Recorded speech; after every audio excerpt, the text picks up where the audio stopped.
Hello दोस्तों, welcome to सूर्य मंत्र। मैं हूं अनुपम। आज दोस्तों हम डिस्कस करने वाले हैं एकेटीयू में बीटेक फर्स्ट ईयर में हमारा कॉमन ऑल सब्जेक्ट होता है, कॉमन ब्रांच होता है, सबके लिए कॉमन सब्जेक्ट होता है ये हमारा सब्जेक्ट है फंडामेंटल्स ऑफ मैकेनिकल इंजीनियरिंग। ठीक है। यहाँ पे फंडामेंटल ऑफ मैकेनिकल इंजीनियरिंग में हम बात करेंगे यूनिट 4 का पार्ट 2। ठीक है। जो हमारा यूनिट 4 है वो है introduction to fluid mechanics and application. यहाँ पे मोस्टली बेसिक चीजें देखेंगे जो फ्लूइड से हमारे रिलेटेड होगी। तो यहाँ पे यूनिट 4 का जो हमारा पार्ट 1 है वो ऑलरेडी मैंने डिस्कस किया हुआ है। इसके पहले दोस्तों यूनिट 1 और 2 और 3 ऑलरेडी मैंने डिटेल से ये डिस्कस कर दिया हुआ है। अगर आपने वो वीडियो नहीं देखा है तो जरूर देख लें। यहाँ पे हम बात करने वाले हैं जो यूनिट 4 का पार्ट 2 पे ये सारे हमारे टॉपिक होंगे इंपॉर्टेंट। तो स्टार्ट करते हैं दोस्तों अपने यूनिक सीरीज के साथ। देखते हैं कौन कौन से हम टॉपिक यहाँ पे बात करने वाले हैं। पहला हम बात करेंगे कि पास्कल लॉ क्या होता है और इसका किस तरीके से हम प्रूव करते हैं।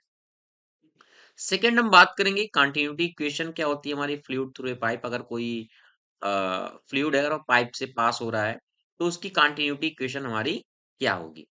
थर्ड हमारा जो होगा इम्पोर्टेंट टॉपिक वो होगा what is hydraulic turbine. Hydraulic turbine होता क्या है और इसका क्लासिफिकेशन क्या होते हैं और किस तरीके से क्लासिफिकेशन किया जाता है, ये सारी चीजें हम बात करेंगे। और हमारा लास्ट टॉपिक होगा इसमें पैल्टन व्हील टरबाइन। पैल्टन व्हील टरबाइन में दो चीजें आती हैं, इसका कि हमारा कंस्ट्रक्शन क्या है और जो इसका वर्किंग प्रोसेस है उसके बारे में हम क्या करेंगे डिटेल से यहाँ पे डिस्कस करेंगे। तो वीडियो को स्टार्ट करने से पहले दोस्तों आपसे रिक्वेस्ट है, अगर आप चैनल पे नए हैं तो चैनल को जरूर सब्सक्राइब कर लें।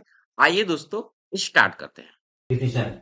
According to Pascal's, the pressure intensity at any point inside a fluid at rest is same in all direction. That means pascal कहने का मतलब प्रेशर इंटेंसिटी होती है वो एट एनी पॉइंट, किसी भी पॉइंट पे जब हमारा लिक्विड क्या हमारा रेस्ट में होगा इनसाइड पे, तो सेम डायरेक्शन पे जितने भी हमारे प्रेशर होंगे वो सेम होंगे।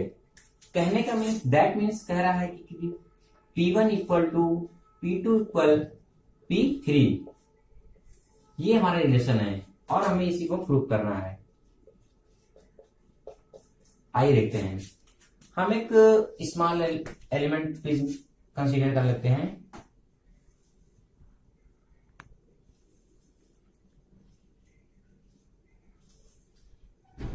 ये किया हमने और ये कर लिया, कंसीडर कर लिया।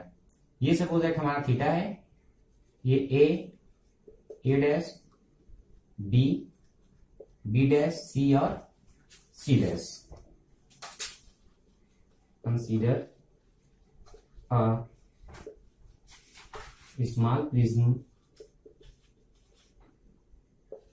A, B, C, A dash, B dash और C dash and thickness T। Thickness हमारी है इसकी, ये जो हमारा प्रिज्म है इसकी जो हमारी थिकनेस है वो हमारी कितनी है T। अब हम देखते क्या हमने बताया कि जो प्रेशर है एट पॉइंट जहां भी लगेगा वो हमारा सेम होगा। तो सपोज दैट ये हमारा P1 लग रहा है, ये BC पॉइंट पे हमारा P2 लग रहा है, ये हमारा P3 लग रहा है।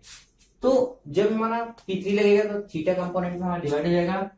तो हम इसे, ये हमारा थीटा पे हो गया, ये हमारा हो जाएगा P3 cos थीटा और ये हो जाएगा P3 sin थीटा। तो हम कह सकते हैं कि pressure P1 on side A dash B, B dash. Similarly P2 जो लग रहा है हमारा on side B, B dash C, C dash and P3 लग रहा है हमारा A डैश और C, C डैश। तो अब हम जानते हैं कि प्रेशर की जो हमारे पहले क्वेश्चन पढ़े हम लोग, P equal to F by A. अगर हम यहाँ प्रेशर की बात करें, जो हमारा ये प्रेशर का फोर्स है, तो F इक्वल टू हमारा होता है P into A. That means pressure और एरिया। तो हमारा ये रेस्ट पोजीशन पे है, तो हम इसे क्या करेंगे, इक्विलिब्रियम पोजीशन पे पहले लाइन कितना हमारा प्रेशर फाइंड होगा। तो हम आगे देखते हैं, P equal to F by A, तो F equal to P into A. ये हमारा P जो है हमारा प्रेशर है और ये हमारा एरिया है। तो हम बात करेंगे for horizontal equilibrium. Horizontal equilibrium में P sin थीटा हमारा लग रहा है फोर्स, P3 sin थीटा। अब एरिया L क्या है, ए सी, और बी हमारा कितनी यूनिट हमारी टी, इक्वल P3 लग रहा है हमारा ऑन साइड BC, तो हमारा P2 cross BC into T. अब हम देखते हैं हमारा ये टी कैंसिल, ये हमारा आया P3 sine theta AC equal P2 BC। We know that अगर यहाँ थीटा की बात करें, तो जब यहां से हमें क्या जरूरत है, यहाँ साइन थीटा की, क्योंकि हमें जो फॉर्मूला प्रूव करना है P1 equal to P2 equal to P3, ये हमें फॉर्मूला प्रूव करना है जो हमारा पास्कल का है। तो हम यहां से साइन थीटा निकालेंगे, साइन थीटा। तो जानते हैं एल एल के ए, तो लंब बटे कर्ण, तो हमारा लंब क्या है BC और कर्ण हमारा क्या है A और C। तो साइन थीटा इक्वल है BC बाई AC। यहां से हम BC निकालेंगे तो हमारा आएगा AC साइन थीटा। वैल्यू हम यहां पुट कर देंगे इस इक्वेशन में, इसको हम 1 मान लेते हैं।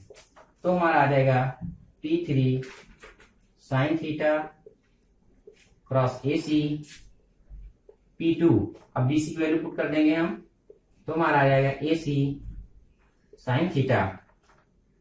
अब AC cancel, sine theta cancel, तो हमारा आ गया P3 P2।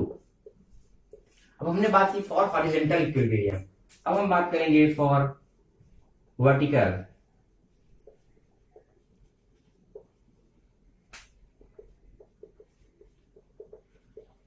वर्टिकल इक्विलिब्रियम में हमारा क्या लग रहा है P3 cos थीटा, तो P3 cos theta into AC, और जो हमारी वो है विड्थ है वो हमारी T, इक्वल P1 लग रहा है ऑन साइड AB, तो P1 cross AB cross T cancel, तो P3 cos theta cross AC equal P1 AB। अब हमारी क्या जरूरत है cos थीटा की, तो हम यहाँ cos थीटा निकालेंगे। cos theta equal cos theta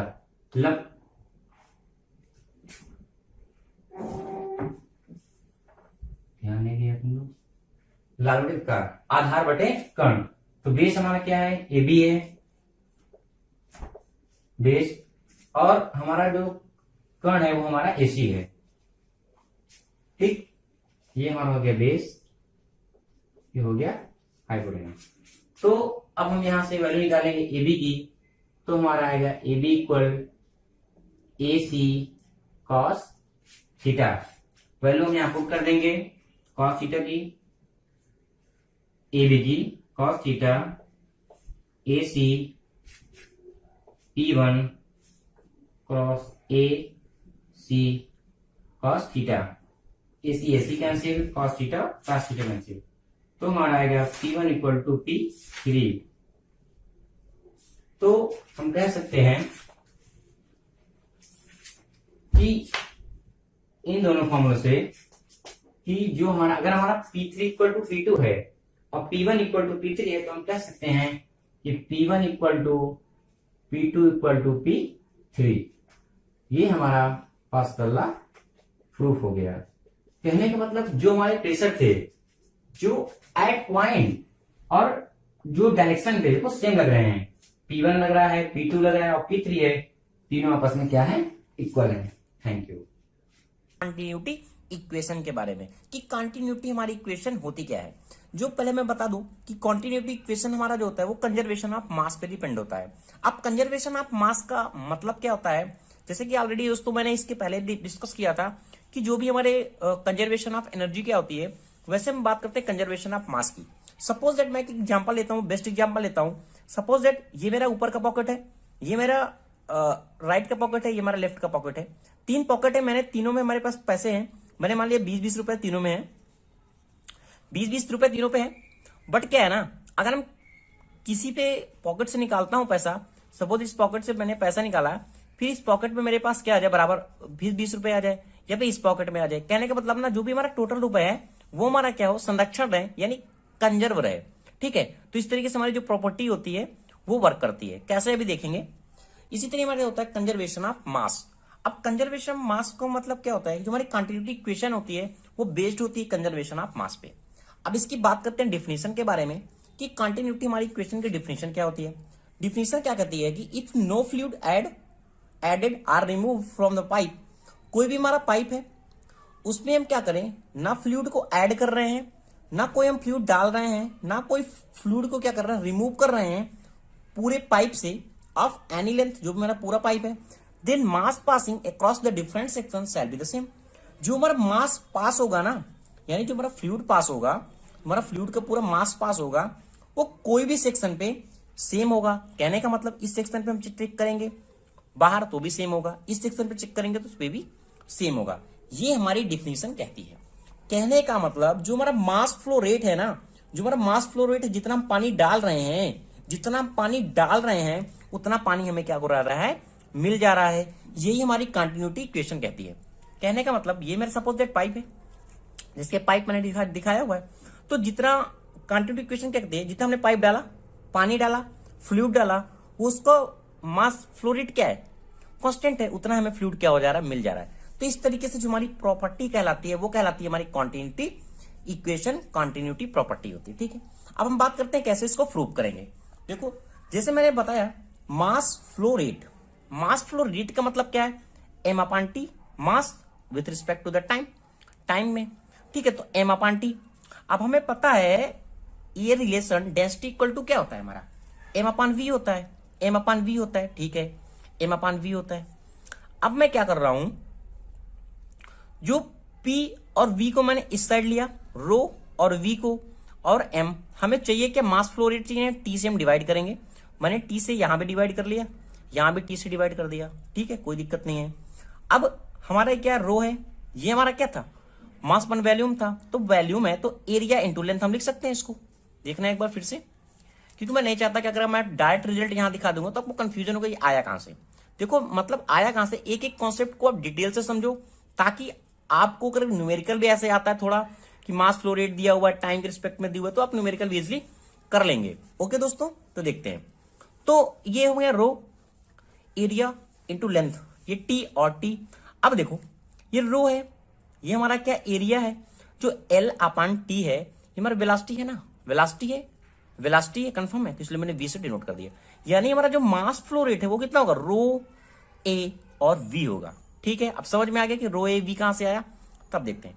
तो मैंने मान लिया जो हमारा A1 ये है और हमारे A2 मान लिया, दो क्रॉस सेक्शन हमारे हैं। इस क्रॉस सेक्शन को मैंने मान लिया, इसका एरिया A1 है, वेलोसिटी V1 है, और इसकी डेंसिटी है वो कितना है, यानी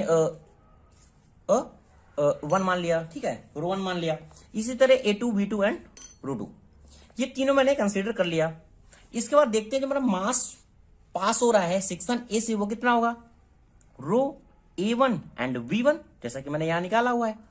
इसी तरीके से जो जितना हमारा इंटर होगा फ्लूइड मास फ्लूइड, उतना हमें बाहर मिलेगा। ये हमारा सेक्शन 2 के लिए हो गया। जैसा कि कंजर्वेशन ऑफ मास का मतलब क्या है, जितना हम पानी डाल रहे हैं उतना पानी हमारा निकल रहा है। ये हमारी कंजर्वेशन ऑफ मास कहती है, हमारी जो एनर्जी कहती है।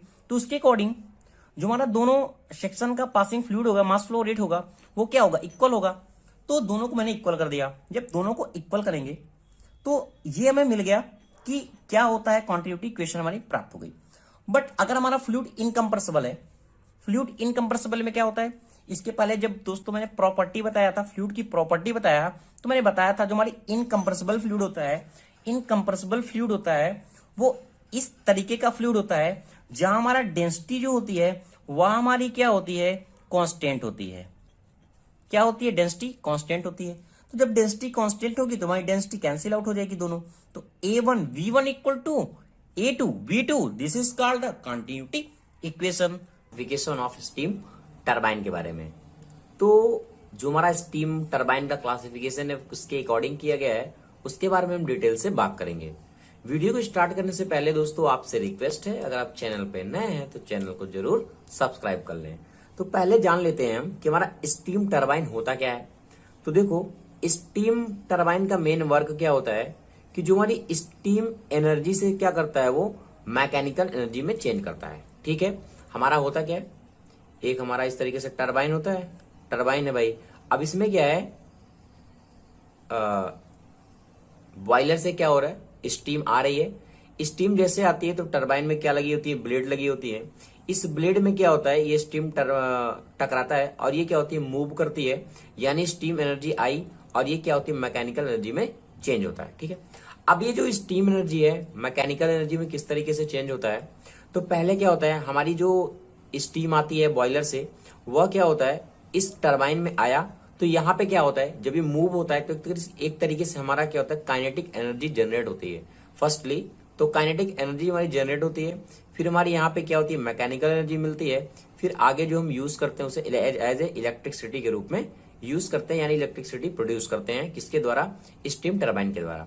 तो यहाँ पे क्या हुआ, पहले स्टीम एनर्जी आती है, फिर काइनेटिक एनर्जी में चेंज होती है और फिर हमारा क्या है, मैकेनिकल एनर्जी यहाँ से मिलता है। ये हमारा होता है स्टीम टरबाइन। अब बात करते हैं इसके हम क्लासिफिकेशन के बारे में। तो फर्स्टली जो इसके क्लासिफिकेशन है, according to the action of steam, यानी जो हमारी स्टीम है किस तरीके से एक्ट हो रही है उसके अकॉर्डिंग जो हमारा डिवाइड किया गया है, वो हमारा दो टाइप का होता है। एक हमारा होता है इम्पल्स टरबाइन और सेकंड हमारा होता है रिएक्शन टरबाइन। देखते हैं हमारा इम्पल्स टरबाइन क्या होता है और हमारा रिएक्शन टरबाइन क्या होता है। अगर हम बात करें इम्पल्स टरबाइन के बारे में, तो आपने देखा होगा इस तरीके से क्या है, ये हमारी टरबाइन है, इस तरीके से हमारी क्या होती है, ब्लेड लगी होती है, इस तरीके से ब्लेड लगी होती है। इसमें क्या हुआ, स्टीम हमारी क्या होती है, टकराती है।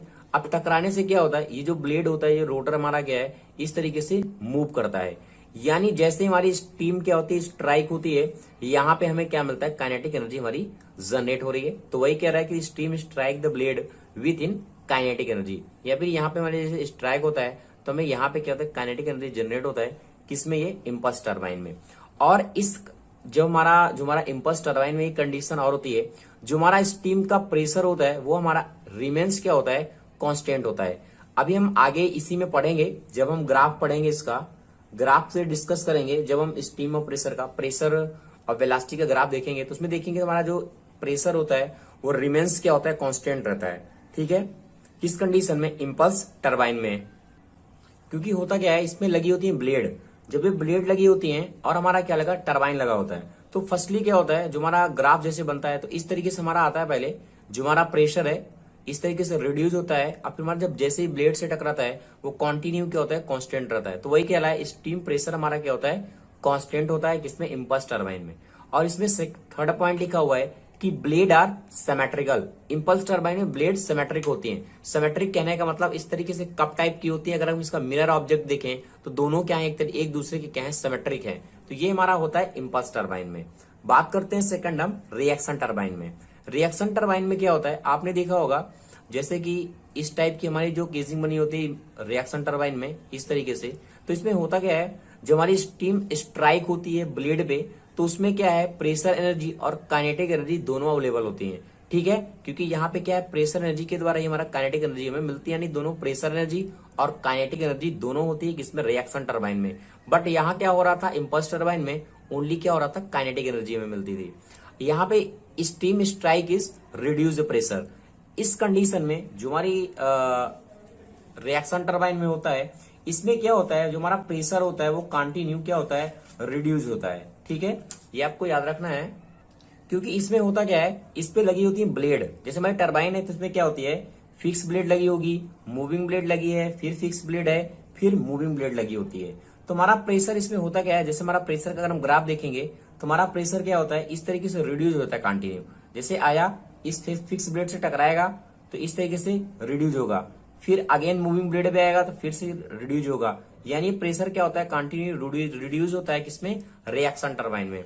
इसमें जो ब्लेड होती है वो हमारी सिमेट्रिकल नहीं होती है। तो आपको समझ में आ गया होगा कि इंपल्स टरबाइन क्या होता है और रिएक्शन टरबाइन क्या होता है। सेकेंड हमारा जो टाइप्स है, according to the number of the pressure stage, यानी प्रेशर स्टेज के अकॉर्डिंग जो हमारी टरबाइन डिफाइन की गई है वो हमारी क्या होती है, दो टाइप की होती है। एक हमारी होती है सिंगल स्टेज टरबाइन और दूसरी हमारी होती है मल्टीपल स्टेज टरबाइन। अगर हम बात करें सिंगल स्टेज टरबाइन की, तो इसमें क्या रहा है, जो हमारी सिंगल स्टेज टरबाइन होती है इसमें वन रोटर होता है। अब वन रोटर का मतलब देखो, आपको ये फिगर दिख रहा होगा, जैसे इसमें दिख रहा है ये हमारी टरबाइन है, इसमें क्या है, एक ही रोटर है। देखो एक ही रोटर है, इस शाफ्ट से क्या है, कनेक्ट है। तो ये हमारी क्या है, एज हमारी क्या है, सिंगल स्टेज टरबाइन है। ओके, आपको समझ में आ गया होगा सिंगल स्टेज टरबाइन क्या होती है। और इसको हम कहा यूज करते हैं, ड्राइविंग सेंट्रीफ्यूगल कंप्रेसर पे, ब्लोअर पे एंड अदर सिमिलरली मशीन पे हम क्या करते हैं, सिंगल स्टेज टरबाइन का यूज करते हैं। नेक्स्ट हम बात करते हैं कि हमारी मल्टी स्टेज टरबाइन क्या होती है। मल्टी स्टेज टरबाइन में क्या होती है, मल्टीपल रोटर होते हैं और मल्टीपल स्टेज होते हैं ब्लेड के। देखो जैसे ये आप फिगर आपको दिख रहा होगा, ये हमारी क्या है, मल्टी स्टेज टरबाइन है। देखो ये शाफ्ट है और इसमें क्या जो इसकी रोटर है, ब्लेड है, क्या है, स्टेज वाइज में है, स्टेज 1 2 इस तरह से हम डिवाइड कर सकते हैं।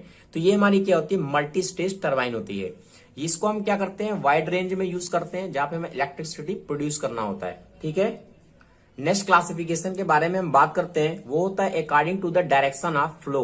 डायरेक्शन ऑफ फ्लो से मतलब क्या है, जो हमारी स्टीम है वह किस तरीके से, जो हमारी रोटेशन है उसका किस तरीके से, उसके अकॉर्डिंग वो बताया गया है। ये दो टाइप की होती हैं, एक हमारा होता है axial flow turbine, radial flow, एक हमारा होता है टेंजेंशियल फ्लो टरबाइन। ठीक है, तो एक्सियल फ्लो टरबाइन में क्या होता है, जो हमारी स्टीम स्ट्राइक होती है, जो हमारी स्टीम फ्लो होती है, क्या कह रहा है कि direction parallel to the axis of turbine rotor. यानी इस तरीके से अगर हमारी टरबाइन रोटेट हो रही है, ये एक्सिस है उसका रोटेशन का, तो ये हमारा जो एक्सिस दिखाया गया है, this is the axial flow turbine. ये दोनों एक दूसरे के क्या है, पैरेलल हैं। तो आपको समझ में आ गया होगा कि हमारा एक्सियल फ्लो टरबाइन क्या होता है।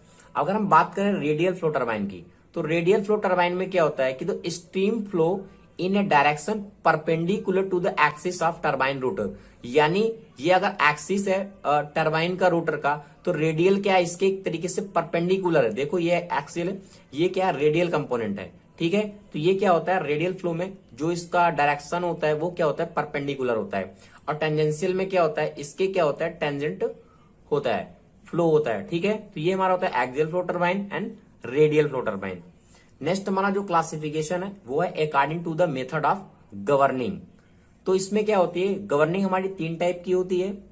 इसको डिटेल से हम आगे बात करेंगे, अभी आप नाम जान लें। क्लासिफिकेशन में थ्रॉटल गवर्निंग होती है, नोजल गवर्निंग होती है और हमारी क्या होती है, बाईपास गवर्निंग होती है। वीडियो दोस्तों अगर आपको अच्छा लग रहा हो तो प्लीज दोस्तों लाइक शेयर कमेंट आप जरूर करें। नेक्स्ट हम बात करते हैं according to the steam condition. Steam condition का मतलब क्या है कि कितना प्रेशर है उसका, या फिर वो लो प्रेशर टरबाइन में कही जाएगी, या मीडियम प्रेशर टरबाइन है, या फिर हाई प्रेशर टरबाइन है। तो अगर लो प्रेशर की टरबाइन है तो उसका जो प्रेशर होगा वो 1.2 बार से 2 बार होगा। अब मीडियम प्रेशर टरबाइन में क्या होता है, अप टू 40 बार होता है, और जो हमारी हाई प्रेशर टरबाइन होती है वो अबव 40 to 170 बार होता है। ठीक है, नेक्स्ट हमारा जो क्लासिफिकेशन है वो है according to the number of cylinder. जैसे वहां पे नंबर ऑफ द स्टेज था, सिंगल स्टेज था, मल्टी स्टेज था, यहां भी है कि according to the number of cylinder क्या होता है, सिंगल सिलेंडर टरबाइन होती है और हमारी होती है मल्टी सिलेंडर टरबाइन। तो थैंक। टेंजेंशियल टरबाइन भी कहते हैं, टेंजेंशियल फ्लो, और इंपल्स टरबाइन भी कहते हैं। तो हम कह सकते हैं tangential flow impulse turbine, impulse turbine. इसे किस लिए क्या कहते हैं, क्योंकि जो हमारा वाटर का फ्लो है वो वैन में क्या हो रहा है, टेंजेंशियल हो रहा है, इसलिए इसे हम कह देते हैं tangential flow impulse turbine. Impulse turbine कहने का क्या मतलब है, मैंने बताया है कि जो एनर्जी होती है इसमें इम्पल्स के फॉर्म में होती है। कहने का मतलब जो हमारा इम्पल्स होता है, rate of change of momentum होता है हमारा, जिससे हमारा इम्पल्स क्या होता है, इम्पल्स की बात करें तो हमारा क्या होता है, force into time is equal to change in momentum, change इन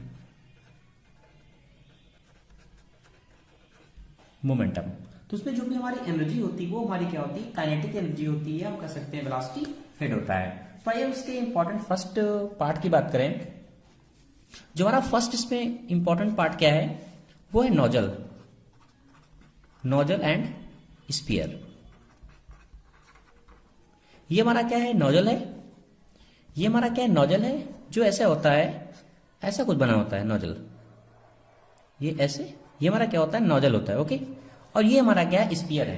तो इस कंडीशन में क्या होता है कि जो हमारा पेन स्टॉक से ये हमारा वाटर आता है इस नोजल के थ्रू, तो क्या करता है, इसको जो हमारी वैन है इसको क्या करता है, स्ट्राइक कर देता है, इस प्लेट को स्ट्राइक करता है।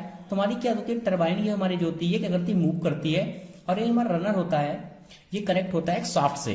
तो हमारा जो शाफ्ट होता है उसे हम इलेक्ट्रिक एनर्जी से कन्वर्ट कर सकते हैं। तो इस कंडीशन में क्या होता है कि जो हमारा नोजल होता है वो हेल्प करता है स्पीयर को। जैसे हमारा स्पीयर जब हमारा फ्रंट में मूव करेगा, जैसे आगे ये मूव किया तो इसका एरिया क्या हो जाएगा, कम हो जाएगा। जब ये कम हो जाएगा तो एरिया का जो फ्लो होगा, वाटर का फ्लो होगा, जो जेट का हो जाएगा वो कम हो जाएगा। और अगर इसे हम बैकवर्ड कर दें, जब हम इसे बैकवर्ड करेंगे तो क्या हो जाएगा, इसकी जो एरिया हो जाएगा वो ज्यादा हो जाएगा। ये बैक गया, ये हैंड व्हील की सारे से हम इसको मूव कर सकते हैं, हमें आगे करना है या पीछे करना है। तो जब इसे हम पीछे कर देते हैं तो हमारा जो पेन स्ट्रोक से वाटर आता है जेट का, वो क्या हो जाता है, काफी हाई आता है। तो नोजल का सिर्फ और स्पीयर का हमारा यहां वर्क होता है to the amount of water, the amount of water regulate.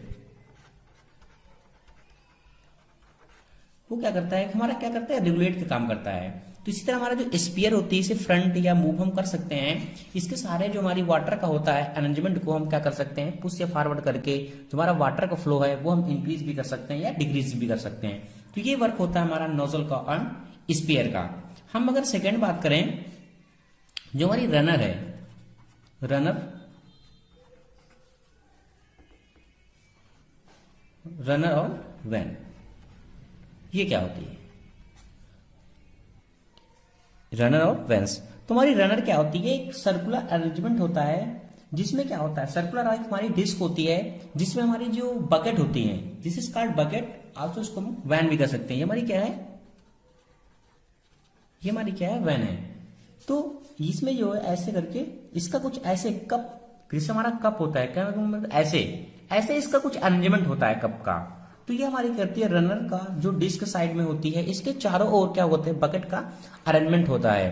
तो बकेट जो हमारी होती है जो टू सिमेट्रिकल में पार्ट में डिवाइड होती है। कैसे डिवाइड होती है, जैसे मैं बता दूं, जैसे कि हम कहें, जैसे इसका अरेंजमेंट कुछ ऐसा होता है, ये अगर मैं बताऊं ऐसे, ये ऐसे कप साइड का होता है। जब क्या होता है कि जब वाटर इस पे स्ट्राइक होता है हमारा, जब क्या है नोजल के थ्रू हमारा वाटर क्या होता है इसमें स्ट्राइक होता है, तो इसका मेन वर्क क्या होता है, ये वैन का, तो ये पार्ट को, इस वाटर के पार्ट को क्या करती है, इसे डिवाइड कर देती है ऐसे। इसका अरेंजमेंट कुछ ऐसा होता है कि जो हमारा स्ट्राइक करता है वाटर, तो उसको एक स्प्लिटर प्रोवाइड कर देता है। हम कह सकते हैं कि jet of water impinge on the splitter which divide the jet into equal portion. तो ये कुछ ऐसा इसका अरेंजमेंट होता है। जो इसका एंगल होता है फॉर्मेशन का, अगर मैं बात करूं तो ये एंगल का फॉर्मेशन होता है इसका, ये एंगल वो 165 डिग्री होता है। तो कुछ ऐसा हमारा अरेंजमेंट होता है बकेट का, ये भी हम कह सकते हैं वैन का। तो जब हमारी वैन क्या होती है, ये सर्कुलर डिस्क में घूमती है, तो हमारा वेट जो हमारा जेट का वाटर रहता है कंटिन्यूस में क्या करते रहता है, स्ट्राइक करता है, और ये कंटिन्यू हमारी क्या करती है, मूव करते रहती है। तो हम कह सकते हैं runner are mounted on disc with the help of bolt. ये एक बोल्ट के सहारे जुड़ी होती है, या फिर हम कह सकते हैं जो इसका मूवमेंट है वो कंटिन्यू होता है। अगर हम बात करें जो हमारी वैन होती है, बकेट और जो हमारी होती है बकेट या वैन, ये हमारी कास्ट आयरन की बनी होती है। किसकी? कास्ट आयरन की जनरली हमारी बनी होती है, कास्ट आयरन या स्टेनलेस स्टील का। ये बात हो गई हमारी रनर क्या होती है और हमारी वैन क्या होती है। ये वैन से दोस्त। अब हम बात करते हैं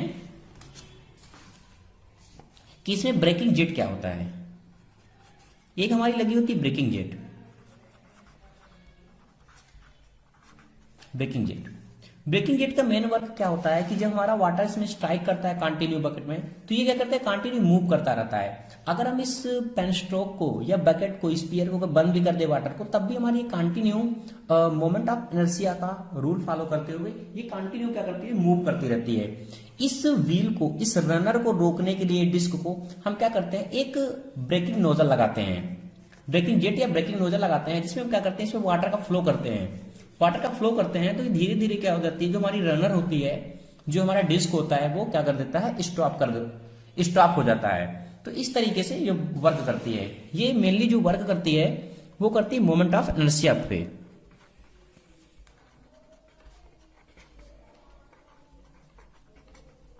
मोमेंट ऑफ इनर्शिया के कारण ये करती, कंटिन्यू मूव कर देती है। इसे हम ब्रेकिंग जेट इसलिए यूज करते हैं ताकि हमारी जो व्हील है उसे हम क्या कर से रोक सकें। अब हम नेक्स्ट हम बात करते हैं, जो हमारा नेक्स्ट होता है वो होता है केजिंग। क्या? केजिंग। केजिंग का मेन मतलब होता है कवर। इसका कोई टेक्निकली रूल नहीं है या फिर कोई फंक्शन नहीं करता, बट इसका मेन वर्क क्या होता है कि जब हमारा वाटर इसमें स्ट्राइक कर देता है कंटिन्यू, तो क्या करते हैं, वाटर ये होता है इधर उधर जाने लगते हैं। ये कहने का मतलब स्प्लिटर हो जाते हैं, पूरी तरफ इसमें फैलने लगते हैं, स्प्लैशिंग हो जाती है। तो उसको रोकने के लिए हम क्या करते हैं, कैसिंग का यूज कर देते हैं। तो हम कह सकते हैं कि प्रिवेंट द स्प्लैशिंग।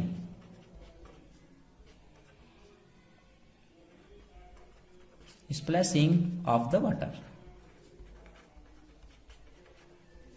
ये मेन पार्ट थे इसके पेल्टन टरबाइन के। अब हम देख लेते हैं जनरली ये वर्क कैसे करता है। ये इसका वर्किंग प्रोसेस क्या होता है कि जब हमारा वाटर एक हाई हेड पे स्टोर रहता है, तो इस पेन स्ट्रोक के सहारे हमारा वाटर क्या करता है, आता है नोजल में। तब हमारे नोजल के सारे इस जो हमारी वैन है इसमें क्या करता है, वाटर हमारा क्या करता है, इंक्रीज करता है। जब ये वाटर इंक्रीज करता है तो हमारी जो काइनेटिक एनर्जी ऑफ वाटर होती है वो हमारी क्या होती है, इसमें प्रोड्यूस हो जाती है। तो हम देखते क्या है, तो ये कंटिन्यू जब स्ट्रैक करता है तो हमारी जो वैन होती है, और जो वैन क्या करती है, मूव करने लगती है। जो वैन हमारी कनेक्ट होती है एक रनर से, एक डिस्क होता है उसमें हमारी वैन कनेक्ट होती है, और जो हमारा वैन होता है ये शाफ्ट से कनेक्ट होता है। जो हम शाफ्ट को क्या कर सकते हैं, हमारा मूव करता है और उसके सारे हम इलेक्ट्रिसिटी प्रोड्यूस करते हैं। तो इस तरीके से हमारा ये जो पेल्टन टरबाइन है वर्क करता है। और अगर हमें स्पीयर का या इसे मूव करना है या वाटर को हमें कम फ्लो कराना है, ज्यादा फ्लो कराना है, तो स्पीयर को हम आगे और पीछे कर सकते हैं। जब हम आगे करेंगे तो इसका डाया क्या हो जाएगा, रिड्यूस हो जाएगा। जब रिड्यूस हो जाएगा तो जो स्प्लैशिंग है वो क्या हो जाएगी, हमारी कम हो जाएगी। जो वाटर फ्लो है वो हमारा क्या हो जाएगा, रिड्यूस हो जाएगा। बट जब हम इसे बैकवर्ड करते हैं तो हमारा एरिया क्या होता है, इंक्रीज हो जाता है। तो हमारा वाटर का जो फ्लो है वो हमारा क्या हो जाता है, ज्यादा हो जाता है। अगर सपोज दैट हमने इसे तो कंट्रोल कर दिया, ये रोक दिया, स्पीयर सारे, इसको मैंने क्या किया, क्लोज कर दिया, कंप्लीटली क्लोज कर दिया अपनी नोजल को, बट फिर भी हमें वैन को अगर स्टॉप करना है तो क्या करती है, मोमेंट ऑफ इनर्शिया इसमें इतनी प्रोड्यूस हो जाती है कि कंटिन्यू मूव करती रहती है। तो इसे रोकने के लिए हम क्या करते हैं, एक ब्रेकिंग नोजल का यूज कर देते हैं। जो हमारी ब्रेकिंग नोजल क्या करती है, इसमें स्ट्राइक कर देती है, अपोजिट फोर्स जनरेट करती है। तो ये हमारे जो, जैसे हमारे सपोज दैट मैंने मान लिया ये ऐसे भी मूव कर रही है, इस कंडीशन ऐसे मूव कर रही है, तो हम ब्रेकिंग नोजल इस तरह से लगाते हैं कि जो अपोजिट फोर्स करके जिसमें होगा तो धीरे धीरे क्या कर देती है, हमारी ये जो रनर है ये क्या हो जाती है, रुक जाती है। तो ये हमारी पूरी वर्किंग थी पेल्टन टरबाइन की। Thank you watching this video. Like करें और सब्सक्राइब करें।